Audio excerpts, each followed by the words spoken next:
순환을 해결한다면 통증이 의외로 빠르고 근본적이고 의존적인 약물 없이도 해결할 수 있습니다.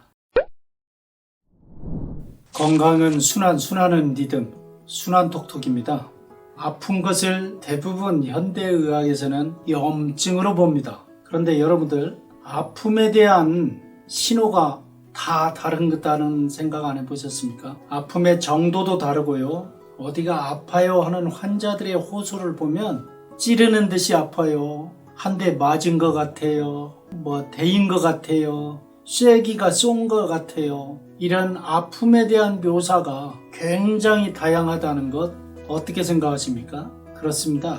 결국은 세포들의 자기 표현이 아픔으로 나타난 겁니다. 조직이, 장기가 집단으로 모여서 자기의 상황을 호소하는 것이 통증이다. 그러면 어떤 상황을 지금 몸에서 호소하느냐? 결국은 내가 지금 편안하지 않다는 겁니다. 그게 염증이든 손상으로 조직이 파괴되었던 그것을 빨리 회복해달라, 복구해달라는 신호가 아픔이라는 거죠. 그런데 순환톡톡의 묵상으로 아픔을 접근하는 방식은 일단 세포든 조직이든 장기든 그 부위에 복구를 위해서는 제1번이 진통제나 항생제나 또는 강력한 세균을 죽이는 약들이 아닐 수도 있다는 겁니다. 이것은 좀 조심스러운 접근인데요. 기존의 많은 통념들이 항생제나 진통제가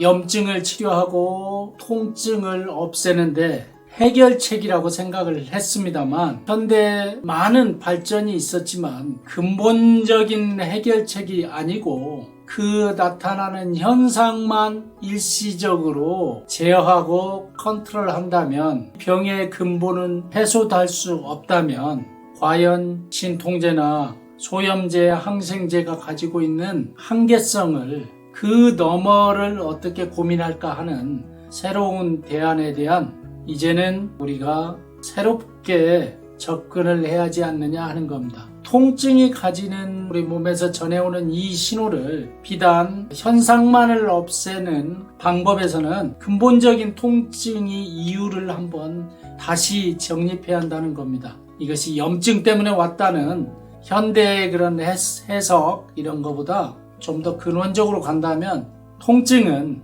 순환의 문제라고 저는 확신합니다. 즉 세포와 조직, 장기들이 불편하다는 신호가 통증이라면 이 불편의 근본적인 이유는 혈류량이 안정적이지 못하는 데 원인이 있다고 봅니다. 그래서 혈류량을 어떻게 안정적으로 다시 회복을 할 건가, 이 부분에 대한 해결이 되지 않으면 근본적인 문제의 접근이 어렵다 이렇게 봅니다. 특히 외상이나 이런 거에 의한 통증 말고 내적인 어떤 만성적인 통증을 접근할 때 순환을 한번 들여다볼 필요가 있다는 겁니다. 그래서 순환을 해결한다면 통증이 의외로 빠르고 근본적이고 의존적인 약물 없이도 해결할 수 있습니다. 그래서 그런 새로운 관념의 순환을 통한 통증 제어 방법, 통증 해결 방법이 우리가 직면하는 수많은 통증들 해결하는데 중요한 어떤 새로운 패러다임으로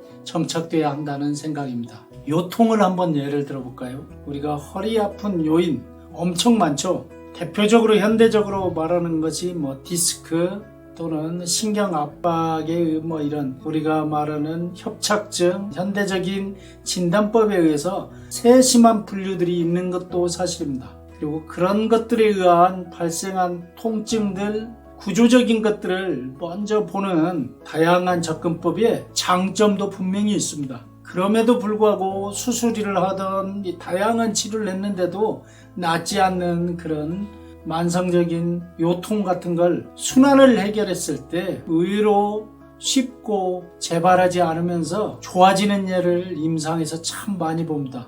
그래서 저는 순환톡톡에서 항상 묵상하는 건강의 그런 기본, 또 통증이나 다른 질병의 현상들을 순환을 한번 해결해 보면 근본적인 치료에 접근하는데 또 다른 어떤 대안이 될 수 있다고 확신합니다. 건강은 순환, 순환은 리듬, 순환에 대한 묵상이었습니다.